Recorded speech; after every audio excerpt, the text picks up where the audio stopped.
आज हाँ। हम देश के सबसे बड़े कौन है? आस्था के धाम पर उपस्थित है। हमारे साथ गुरु महाराज है। आज हम उनसे जो ठीक है, जमा कर लिया। सनातन धर्म पर कुछ चर्चा करेंगे। मैं आपसे पूरे देश में आजकल इन दोनों सनातन धर्म को लेकर बहुत सारे विवादित बयान आ रहे हैं। सनातन धर्म में ऐसा क्या है कि जिसको लेकर वो इतने सारे विवाद आते हैं? देखिए, सनातन धर्म में तो बहुत कुछ है।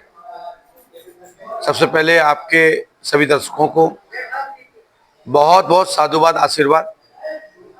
सनातन धर्म तो वह है जो शाश्वत और सत्य है। हर चीज सत्य है। इसके लिए तो कोई बता पाना ये मांस की जीभ से बड़ा अति असंभव है। कोई एक विषय बिंदु चैप्टर हो तो मैं बता सकता हूँ, परंतु मैं इतना जरूर कह सकता हूँ कि सनातन धर्म में जो है वो दुनिया में कहीं कुछ नहीं है। इसलिए आप सनातन धर्म के में जन्मे,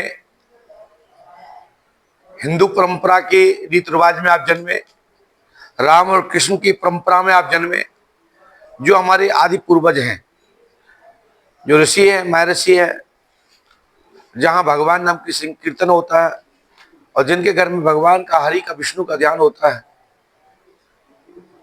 वो साक्षात स्वामी ही अपने आप को एक ऐसा दिव्य लोक है, ऐसा दिव्य स्थल है या दिव्य योनि समझे कि हम सनातनी हैं और सनातन धर्म में जन्मे। लेकिन आजकल सनातन धर्म को लेकर इतने लोग इतने विवादित बयान क्यों दे रहे हैं? क्या क्या मुख्य कारण है? देखिए, जो दे रहा है उसके पहले तो विषय समझना पड़ेगा, वो बोल क्या रहा। और सत्य को कभी हराया नहीं जा सकता, सत्य को कभी पराजित नहीं करा जा सकता, सत्य के ऊपर अनुशासन नहीं किया जा सकता। सत्य सत्य ही रहता है। और जो आतताई हैं, जो कम्युनिस्ट विचारधारा के लोग हैं, जो छोटे छोटे संप्रदायों से निकले हुए हैं, जिनके संप्रदाय मात्र हिंसा करना सिखाते हैं, ऐसे लोग तथाकथित परा ईश्वर शक्ति पर, वो सत्य सनातन पर धूल उड़ाने का काम करते हैं, परंतु वो धूल उन्हीं के ऊपर गिरती है और सत्य हमेशा प्रकाशमान रहता है। मैं पिछले 7 महीने से यहाँ आपके धाम पर आ रहा हूँ नियमित। मैंने बहुत से ऐसे लोगों को देखा है कि जिनका काम मतलब हो भी गए उनके, और कईयों के होने जारी भी रहे। क्या इस तरह से भाग्य का भी बदला जा सकता है कि भाग्य?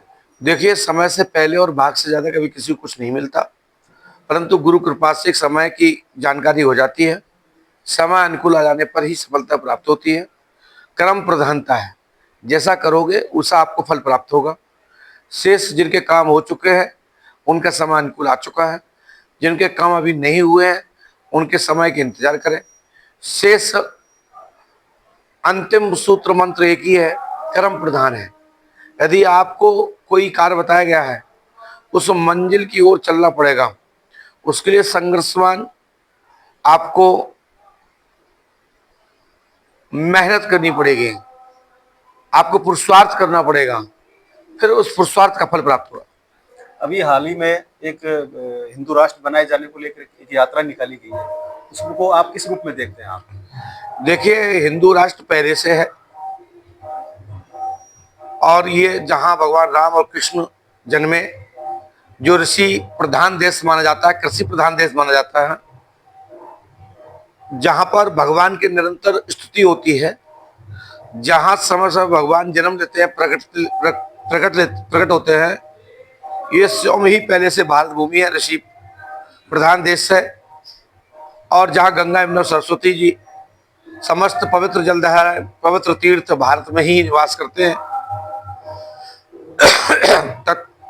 कुछ तथाकथित लोग हिंदू राष्ट्र की मांग कर रहे हैं, तो हिंदू राष्ट्र तो ये पहले से है, लेकिन कागजी में यदि हिंदू राष्ट्र चाहते हैं तो उसके लिए कार्यालयों के चक्कर लगाना पड़ेंगे, कार्यालयों पर अनुसंधान करना पड़ेगा, संबंधित विभाग के विभागियों से लोकसभा, विधानसभा में प्रस्ताव पास कराने होंगे, प्रदेश वाइज, समस्त प्रदेश वाइज, और फिर केंद्र में 1/3 मत से प्रस्ताव पास होगा। तभी हमारे यहाँ संविधान में परिवर्तन होकर हिंदू राष्ट्र का नाम स्थापित होगा। जो कि सच यह है, हमारा ये जो लोग चिल्ला रहे हैं कि हिंदू राष्ट्र हो, मैं उनको मूर्खों के अलावा कुछ नहीं समझूंगा, और मूर्ख की श्रेणी में ही है जो इस तरह से चिल्ला रहे हैं।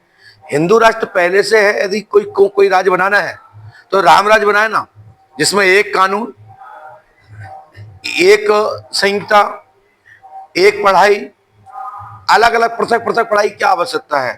तो कहीं बाइबल पढ़ाया जा रहा है, तो कहीं कुरान पढ़ाया जा रहा है, तो कहीं कुछ पढ़ाया जा रहा है। हमारे यहाँ सबके लिए अलग अलग नियम नहीं होना चाहिए। एक कानून, एक पढ़ाई, एक संविधान, एक व्यवस्था न्याय संगत हो, ये मेरी इच्छा है। और राम राज्य की स्थापना होगी तो सर्व जाति पंथ समुदाय के एक साथ रह सकेंगे और भाईचारा से रह सकेंगे। बेमनुष्यता नहीं होगी, एक दूसरे के रक्षक होंगे। बाकी के तो यदि राष्ट्र में भारत देश में बवाल लाना चाहते हैं, अहिंसक लोगों को बढ़ाना चाहते हैं,